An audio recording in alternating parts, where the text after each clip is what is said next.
تمام کے تمام ڈاکو اس تیری کو چیر دیتے پاڑ دیتے ہیں. اسے جب چیرا پایا جاتا ہے تو واقعی اس میں سے 40 اشرفیاں نکلتی ہیں. بولو سبحان اللہ. 40 دینار نکلتے ہیں. اب وہ سردار کہتا ہے کہ اے نوجوان بتا آخر تو ان اشرفیوں کو چھپا بھی سکتا تھا, تو ان دینار کو چھپا بھی سکتا تھا. ایسی جگہ سلے ہوئے کہ کسی کو علم بھی نہیں تھا, کسی کو پتا بھی نہیں تھا, لیکن تو نے ان دینار کو, روپیوں کو, پیسوں کو, ان اشرفیوں کو کیوں ظاہر کیا؟ تو نوجوان کہنے لگا کہ جب میں گھر سے چلا تھا میرے ماں نے مجھ سے ایک عہد لیا تھا. میری ماں نے مجھ سے وعدہ کیا تھا کہ اے میرے بیٹے کہیں بھی راستے میں کیسا بھی مقام آ جائے لیکن کسی بھی موقع پر جھوٹ نہ بولنا. اے سردار سن لے, ان 40 اشرفیوں کے لیے میرے ایمان نے, میری محبت نے گوارا نہ کیا کہ میں اپنے ماں کی وعدے کو توڑ دوں. میں نے ان اشرفیوں کو دینا تو گوارا کیا لیکن اپنے ماں کے وعدے کو توڑنا گوارا نہیں کیا. اب اس سردار کے دل کے اوپر ایک بجلی جیسے گرتی ہے اور اس کی آنکھوں سے آنسو کے قطرے ٹپکنے لگتے ہیں. وہ لڑک جاتا ہے, عرض کرتا ہے اے نوجوان تو اپنی ماں سے وعدے کو توڑنا گوارا نہیں کر رہا, اور ہم ایک زمانے سے اپنے رب سے جو وعدہ کر کے آئے تھے اس وعدے کو توڑ رہے ہیں.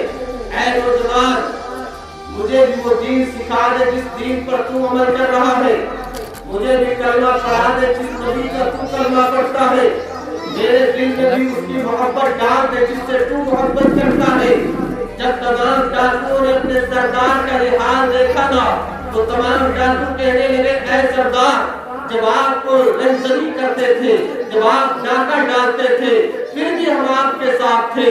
آج آپ ایمان لا رہے ہیں اور کلمہ پڑھ رہے ہیں, اپنے گناہوں سے توبہ کر رہے ہیں, تو آج بھی ہم آپ کے ساتھ میں ہیں. اور تمام کے تمام لوگ اس نوجوان کی بارگاہ میں بھی جاتے ہیں, اپنے گناہوں کی توبہ کرتے ہیں اور کلمہ پڑھ کر دین میں داخل ہو جاتے ہیں. جانتے ہیں کہ وہ نوجوان کون تھا؟ وہ نوجوان عبد القادر جیلانی حضور غوث اعظم کے نام سبحان اللہ. حضور غوث اعظم تھے.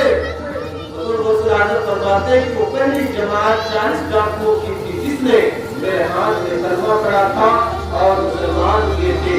روایتوں میں آتا ہے کہ تمام کے تمام اپنے فرض کے ولی کامل نکل کر گزرے تھے. سبحان اللہ. حضور غوث اعظم کی وہ شان ہے, انہوں نے کبھی بھی جھوٹ نہیں بولا, ہمیشہ سچ بولتے رہے.